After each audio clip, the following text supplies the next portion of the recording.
नमस्ते दोस्तों, स्वागत है आपका हमारे इस YouTube चैनल पर जहां हम आपके लिए लेके आते हैं काफ़ी इंटरेस्टिंग वीडियोस।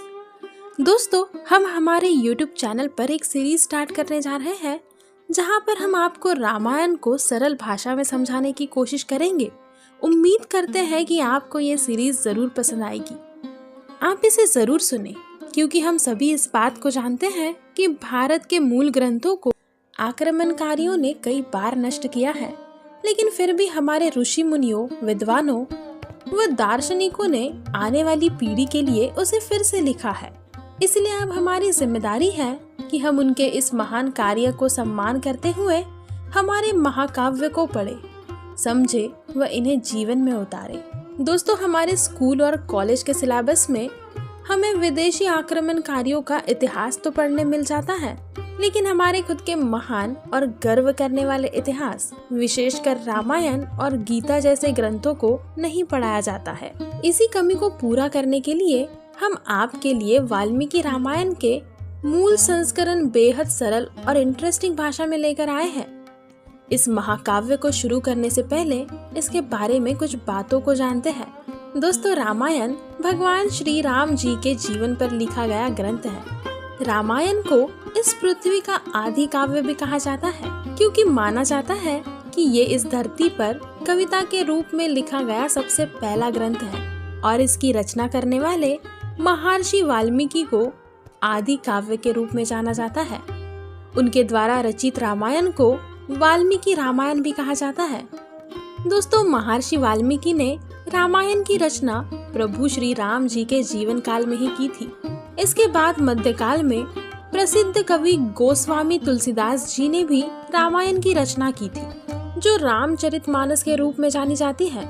महर्षि वाल्मीकि द्वारा रचित आदि काव्य रामायण संस्कृत भाषा में लिखी गई है। वहीं तुलसी बाबा ने इसे जनमानस तक पहुंचने के उद्देश्य से लोक भाषा में लिखा था।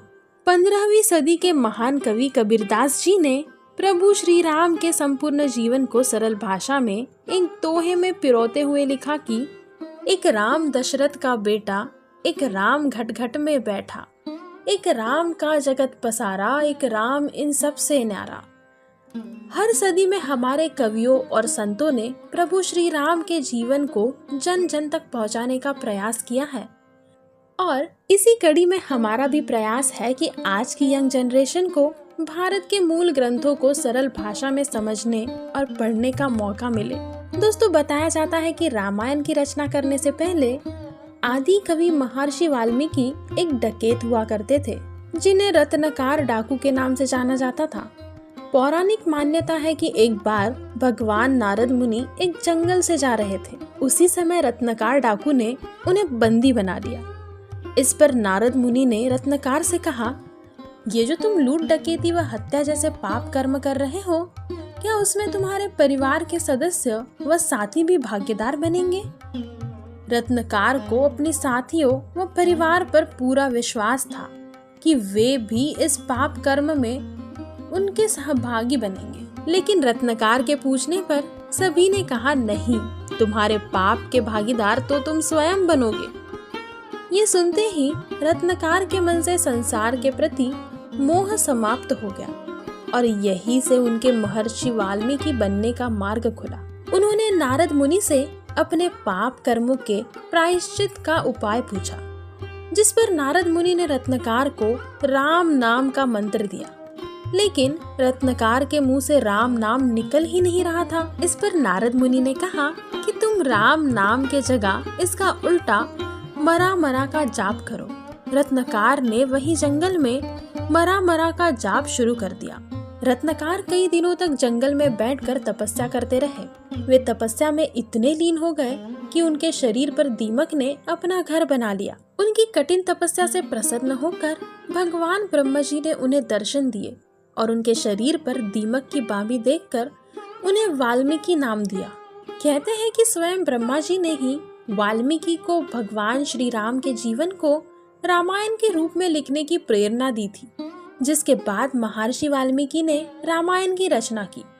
बताया जाता है कि प्रभु श्री राम के 14 साल के वनवास से लौटने के बाद उनके द्वारा पुनः राजा बनने के बाद वाल्मीकि ने रामायण की रचना की।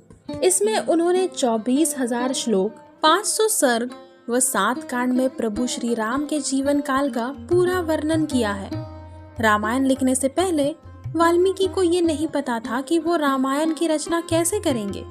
बताया जाता है कि नारद मुनि ने महर्षि वाल्मीकि को मर्यादा पुरुषोत्तम प्रभु श्री राम के जीवन से जुड़े सभी प्रसंग संपूर्ण राम कथा संक्षिप्त रूप में सुनाई थी, जिसका वर्णन महर्षि वाल्मीकि ने बालकांड के प्रथम सर्ग में किया है। दोस्तों, चलिए उस प्रसंग को सुनते हैं जहां से महर्षि वाल्मीकि को रामायण लिखने की प्रेरणा मिली थी। क्रोच पक्षी यानी कि सारस वध व रामायण लिखने की प्रेरणा का प्रसंग। दोस्तों, एक दिन महर्षि वाल्मीकि तमस्सा नदी के तट पर बैठे थे।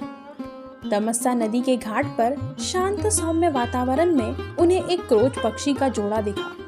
ये पक्षी हमेशा जोड़े में ही घूमते हैं। नदी के तट पर सारस पक्षी का जोड़ा अपने प्रेम प्रणय में मग्न था। तभी एक निषाद शिकारी का तीर नर क्रोच पक्षी को लगा और वो छटपटाकर वहीं मर गया। नर क्रोच पक्षी के मरते ही मादा क्रोच पक्षी फफक फफक कर रोने लगी। उसकी ये दशा देखकर महर्षि वाल्मीकि का हृदय दया व गुस्से से भर उठा। उन्होंने उसी समय निषाद शिकारी को श्राप देते हुए कहा, हे निषाद, तुम्हें अनंत काल तक शांति ना मिले, क्योंकि तुमने प्रेम प्रणय क्रिया में लीन असावधान क्रोच पक्षी के जोड़े में से एक की हत्या कर दी। और इस तरह महर्षि वाल्मीकि ने इस अधिकाव्य रामायण का पहला श्लोक लिखा। कुछ देर बाद जब महर्षि का क्रोध शांत हुआ तो उन्होंने अपने द्वारा कहे गए श्लोक के अर्थ पर ध्यान किया। तब उन्हें लगा कि उन्होंने गुस्से में आकर निषाद शिकारी को व्यर्थ में ही इतना कठोर श्राप दे दिया है। महर्षि इसी चिंता में डूबे हुए थे कि तभी उन्हें ब्रह्मा जी ने दर्शन दिए। ब्रह्मा जी के दर्शन पाकर वाल्मीकि अभिभूत हो गए, लेकिन उस समय भी उन्हें अपने द्वारा निषाद को दिए गए शाप की चिंता हो रही थी। ब्रह्मा जी उनकी परेशानी को समझ गए और कहने लगे, हे मुनिवर, आप इस बारे में व्यर्थ ही चिंता कर रहे हैं। आपके मुख से निकली ये बात एक छंद के रूप में है और ये मेरी प्रेरणा से ही निकली है। अब आप नारद मुनि के बताए अनुसार प्रभु श्री राम के चरित्र और संपूर्ण जीवन को श्लोक के रूप में लिखिए, जिससे आने वाली मनुष्य पीढ़ी उसे पढ़ सके। इसके बाद ब्रह्मा जी की प्रेरणा और आशीर्वाद से महर्षि वाल्मीकि ने छंद यानी कि कविता रूप में रामायण की रचना की। महर्षि वाल्मीकि ने रामायण को कुल 7 कांड यानी कि चैप्टर्स में बांटा है। सबसे पहले चैप्टर को बाल कांड कहते हैं। इसमें प्रभु श्री राम के जन्म से लेकर उनके विवाह तक की कथा का वर्णन है।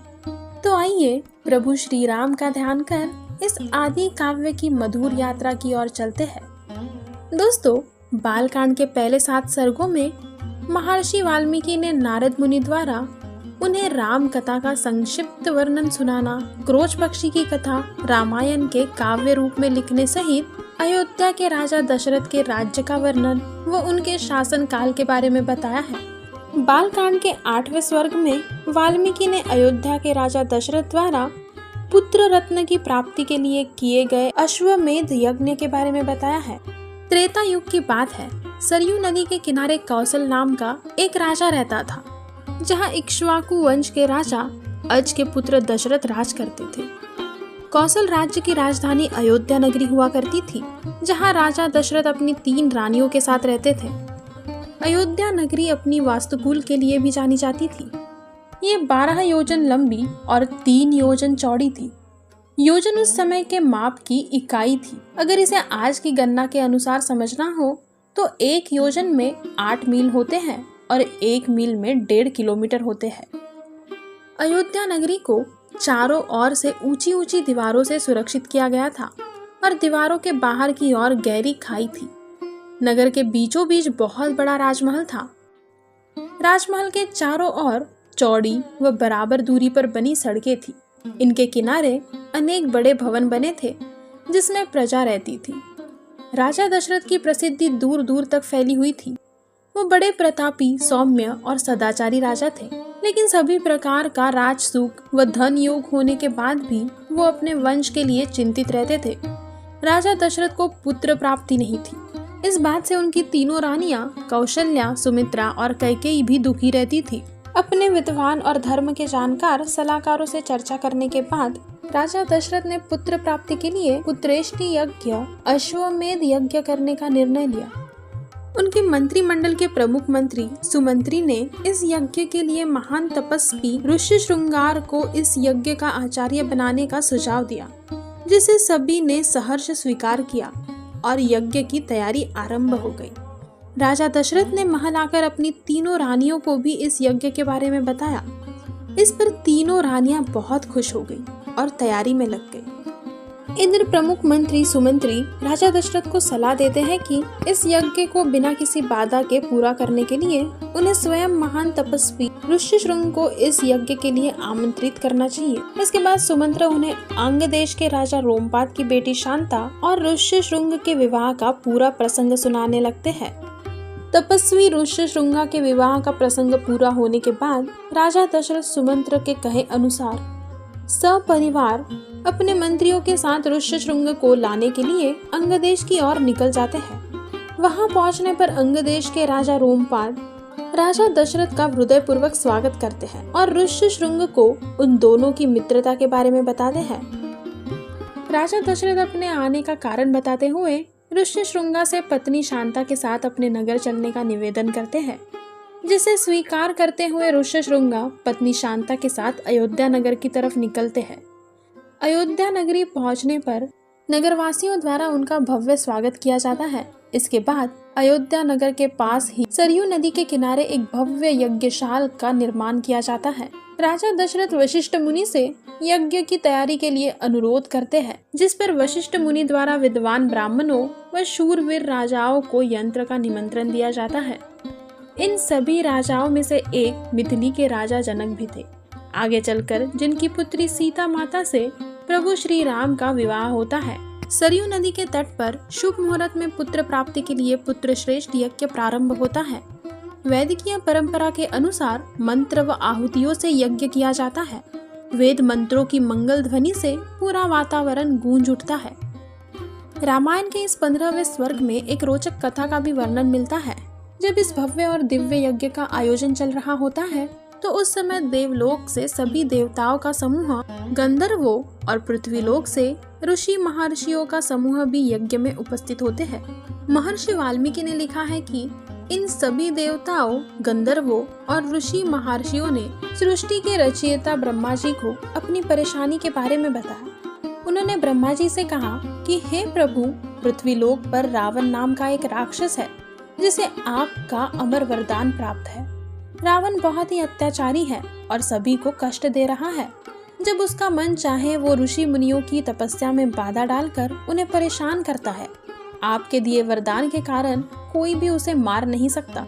उसने तीनों लोक के प्राणियों को परेशान किया है। साथ ही वो देवराज इंद्र को भी हराने का प्रयत्न कर रहा है।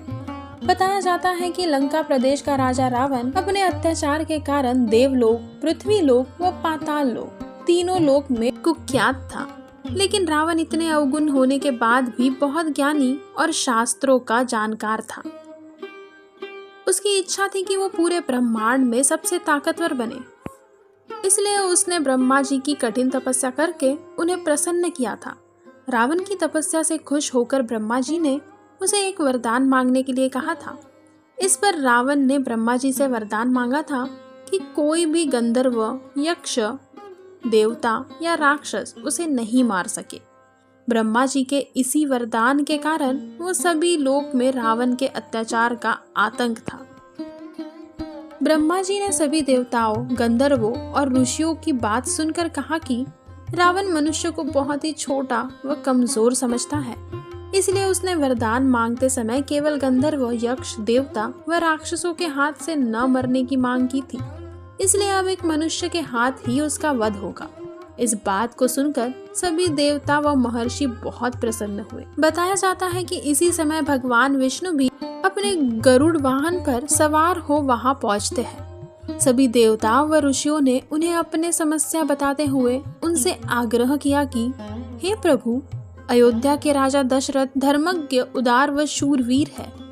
उनकी तीनों रानियां भी हीन, श्री और कीर्ति इन तीन देवियों के समान हैं। प्रभु, हमारी विनती है कि आप अपने 4 स्वरूप बनाकर उन 3 रानियों के गर्भ से पुत्र रूप में अवतार लो और रावण का वध करो। सभी के निवेदन को स्वीकार करते हुए भगवान विष्णु ने उनसे कहा कि आप सभी चिंता ना करें, मैं मनुष्य रूप में जन्म लेकर रावण और उसके पूरे साम्राज्य को समाप्त कर दूंगा। उधर राजा दशरथ पुत्रेष्टि यज्ञ में आहुति दे रहे थे। उसी समय यज्ञ कुंड से एक दिव्य व विशाल काय पुरुष रूप का आकार प्रकट होता है। उस पुरुष रूपी आकार के हाथ में एक कटोरा था जिसमें खीर भरी हुई थी। उस पुरुष रूपी आकार ने राजा दशरथ से कहा, हे राजन, मैं प्रजापति की आज्ञा से यहाँ आया हूँ। आपकी आराधना और यज्ञ के फल स्वरूप आपको ये वस्तु प्राप्त हो रही है। ये देवताओं द्वारा बनाई गई खीर है। इसे अपनी पत्नियों को खिलाने से आपको पुत्र प्राप्ति होगी। राजा दशरथ खीर को प्राप्त करते हुए बहुत खुश हुए। दशरथ अपने महल लौटे और तीनों रानियों से खीर खाने के लिए कहा। उन्होंने उस खीर का आधा हिस्सा रानी कौशल्या को दिया, बचे हुए हिस्से का आधा भाग कर सुमित्रा को दिया और शेष बचे हुए हिस्से को रानी कैकेयी को दिया। लेकिन कुछ विचार करने के बाद कैकेयी के हिस्से के खीर में से बचे भाग को फिर से सुमित्रा को दिया। सभी रानियों ने उस दिव्य खीर का प्रसाद ग्रहण किया। पुत्रेष्टि यज्ञ के पूरा होने पर राजा दशरथ ने सभी विद्वान ब्राह्मणों और अतिथियों को सम्मान के साथ विदा किया और पुत्र प्राप्ति का इंतजार करने लगे। तो दोस्तों, आज की वीडियो यहीं पे समाप्त होती है और इस सीरीज की नेक्स्ट वीडियो में हम आपको इसके बाद की रामायण कथा के बारे में बताएंगे। तो चैनल को सब्सक्राइब जरूर करें, क्योंकि जब भी हम कोई वीडियो अपलोड करें तो आप तक इसकी नोटिफिकेशन जरूर पहुंचे। दोस्तों, ये सीरीज काफी इंटरेस्टिंग होने वाली है, क्योंकि इस सीरीज में हम आपको पूरी रामायण को एकदम सरल भाषा में समझाने की कोशिश करेंगे और आने वाले टाइम में हम ऐसी ही और बहुत सी सीरीज लाएंगे। हम सोच रहे हैं कि रामायण के बाद हम भगवत गीता की भी सीरीज स्टार्ट करेंगे। तो चैनल को सब्सक्राइब जरूर करें और इस सीरीज के नेक्स्ट वीडियो में हम इसके बाद की स्टोरी सुनेंगे। तब तक के लिए खुद का ध्यान रखिए और सीखते रहिए। Thanks for watching.